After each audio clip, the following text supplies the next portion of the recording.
Dans cette vidéo, je vais te montrer comment réaliser cette animation.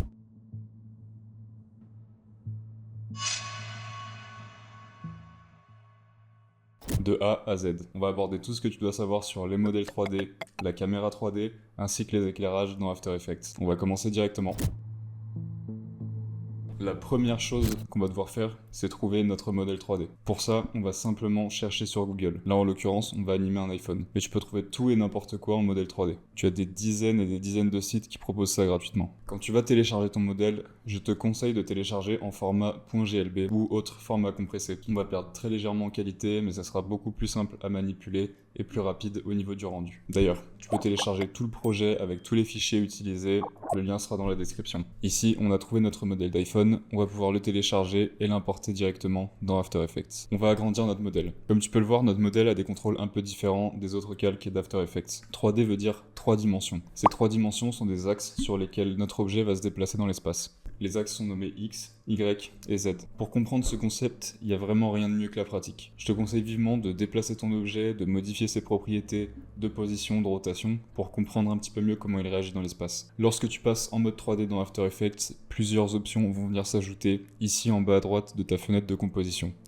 Ici, tu as un onglet avec écrit Classique 3D. Donc cet onglet va définir le moteur de rendu 3D que tu vas utiliser. Lorsqu'on va travailler avec des objets 3D, on va utiliser le moteur Advanced 3D. Chacun de ces moteurs a des propriétés uniques et pour le bon déroulement de cette vidéo, je ne vais pas rentrer dans les détails. Sache que la majeure partie du temps, tu vas devoir utiliser Classic 3D ou Advanced 3D. À droite de cet onglet, tu as la caméra active. C'est le point de vue de ta fenêtre. Et encore à droite, tu as un bouton avec écrit le nombre de vues qui sont affichées sur ta fenêtre de composition. Tu peux alterner entre 1, 2 et 4 vues. Lorsque tu ajoutes des vues, ça va simplement ajouter une nouvelle fenêtre à ton espace de composition qui va te permettre de voir ton objet sous différents angles. En sélectionnant ta vue, tu vas pouvoir modifier l'angle de vue en cliquant ici. Tu vas avoir toute une liste de propriétés qui sont simplement des points de vue par rapport à ton objet dans l'espace 3D. Tu peux absolument tout faire en 3D dans After Effects. Des formes simples et des objets plus complexes. Pour activer l'option 3D sur un calque, il te suffit simplement de cliquer ici sur ce bouton. On a fait un tour rapide, maintenant il est temps d'animer notre iPhone. Lorsque tu vas avoir un objet en 3D, une nouvelle propriété apparaît sur tes options de déplacement. Ici, j'ai mon exemple avec une forme normale, en 2D, qu'on va pouvoir déplacer sur la hauteur et la largeur, pareil pour la rotation, sur 2 axes. En 3D, ton objet se déplace sur 3 dimensions, que tu vas retrouver ici. La dernière correspond à la profondeur, donc l'axe Z. On va placer notre iPhone en fonction de la position qu'on veut à la fin de notre animation. L'animation ici va être très simple. On va simplement activer des keyframes de position et de rotation. Attention à utiliser les keyframes de rotation ici et non pas d'orientation. On va pouvoir faire des tours complets en utilisant les propriétés de rotation. Mais la propriété d'orientation nous permet uniquement de déplacer notre objet sur un axe de 0 à 359 degrés. Mon iPhone est placé, j'ai mes keyframes activés, je vais venir décaler toutes les keyframes à la fin de mon animation. Et on va maintenant positionner le début de notre animation. Donc on va faire une rotation complète et le positionner hors champ pour qu'il s'élève en tournant dans l'espace. Je recrée des keyframes et je viens déplacer mon iPhone sur la propriété de position et simplement le tourner sur l'axe Y. Voilà ce que ça donne. On va rendre cette animation 10 fois meilleure en allant juste ici dans l'éditeur de graphique et en appliquant ce qu'on appelle du easing. Donc ici, je vais simplement accélérer mon animation au début et la ralentir sur la fin. Première étape terminée, on a notre iPhone qui est animé. On peut passer à la suite.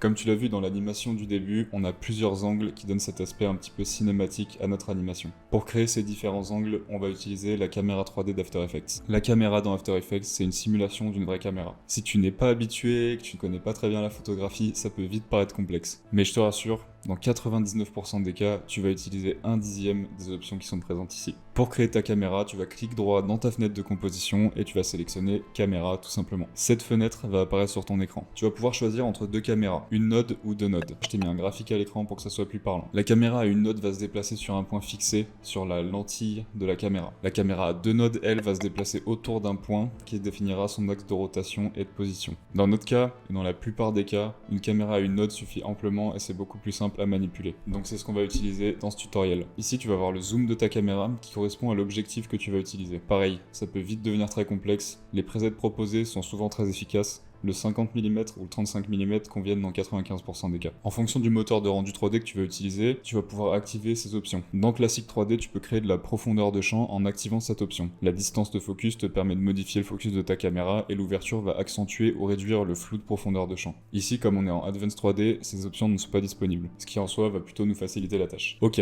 on a créé notre caméra, elle est ici présente. La fenêtre de gauche est la vue qui vient de ta caméra. Donc comme si tu regardais à travers l'objectif de ta caméra. Tu comprends mieux ici l'importance d'avoir plusieurs vues parce que ça va nous permettre de déplacer dans l'espace nos objets et notre caméra tout en gardant nos repères. On va revenir à notre position de départ. Avant de faire quoi que ce soit sur notre caméra, on va créer un objet nul qui va nous servir de contrôleur. Pourquoi faire ça? Ça va être plus simple si on veut revenir en arrière, modifier des paramètres, etc. que si on fait tout direct sur notre caméra. Donc je crée mon nul, je n'oublie pas de le passer en 3D comme on travaille en 3D et je parente ma caméra à ce nul, juste ici. On va pouvoir ensuite directement placer notre caméra en nous servant de l'objet nul. Donc je sélectionne mon nul, je vais dans ses propriétés de position et je déplace mon nul pour déplacer ma caméra.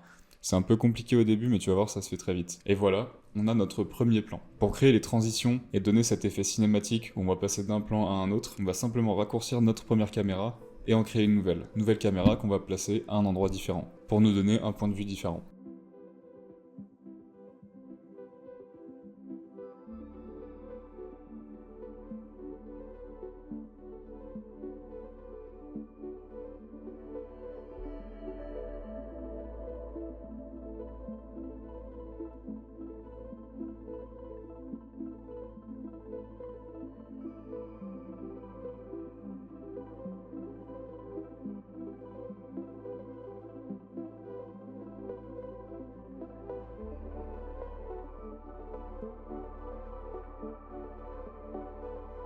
Tu peux aussi animer ta caméra pour créer des déplacements. Pour ça, encore une fois, on va utiliser l'objet nul. Dans ce cas, on va juste faire un mouvement du haut vers le bas. Donc je vais simplement placer une keyframe dans mon nul et animer comme on l'a fait pour notre iPhone.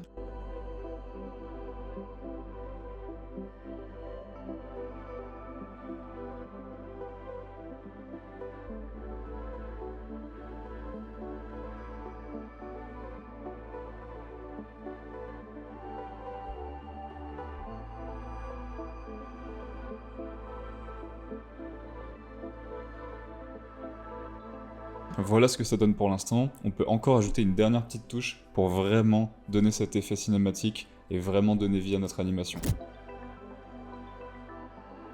Cet élément, c'est l'éclairage. Pour créer un éclairage, clique droit dans ta fenêtre de composition, nouveau, éclairage. Encore une nouvelle fenêtre qui apparaît. Ici, on va pouvoir définir le type d'éclairage qu'on veut. Ici, on va pouvoir changer la couleur de la lumière. En dessous, l'intensité de notre lumière. L'angle du cône représente la largeur de ton éclairage. Et le phaser va simplement adoucir ou rendre plus dur ta lumière. J'ai oublié de te préciser, mais tu peux modifier à tout moment ces paramètres sur la caméra et l'éclairage en double-cliquant sur le calque dans ta timeline. Donc je vais venir créer mon éclairage ici, qui apparaît ici dans ma composition. Pareil, comme tous les objets 3D, on va pouvoir le déplacer sur les axes X, Y, Z. Et on va simplement venir le placer en utilisant mes deux vues. On va avoir notre vue de rendu ici, notre vue de prévisualisation à gauche. Et à droite, je vais me servir des différentes vues pour placer ma lumière. Là, ce qu'on va faire, c'est qu'on va utiliser une spotlight pour créer ce qu'on appelle un rim light, qui va simplement éclairer les bords de notre iPhone et donner ce petit côté un peu Apple. Je vais utiliser deux spots et les placer de cette manière dans ma composition.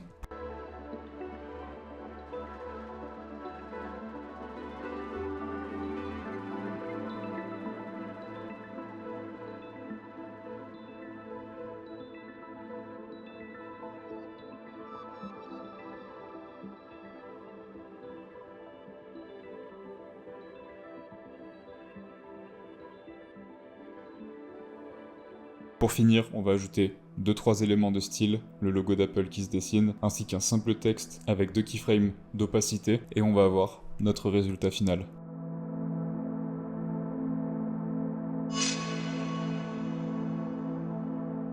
J'ai essayé d'être assez concis pour vraiment t'apporter les bases afin que tu puisses toi-même créer tes animations en 3D. Dis-moi dans les commentaires ce que tu as pensé de ce tutoriel. Toutes les critiques sont les bienvenues, négatives et positives. Si tu veux approfondir un petit peu plus tout ce qu'on a vu, n'hésite pas à le mentionner dans les commentaires et je ferai peut-être des tutoriels un peu plus poussés sur ces éléments. Si ça t'a plu, abonne-toi, partage, like et je te dis à très bientôt pour un autre tutoriel.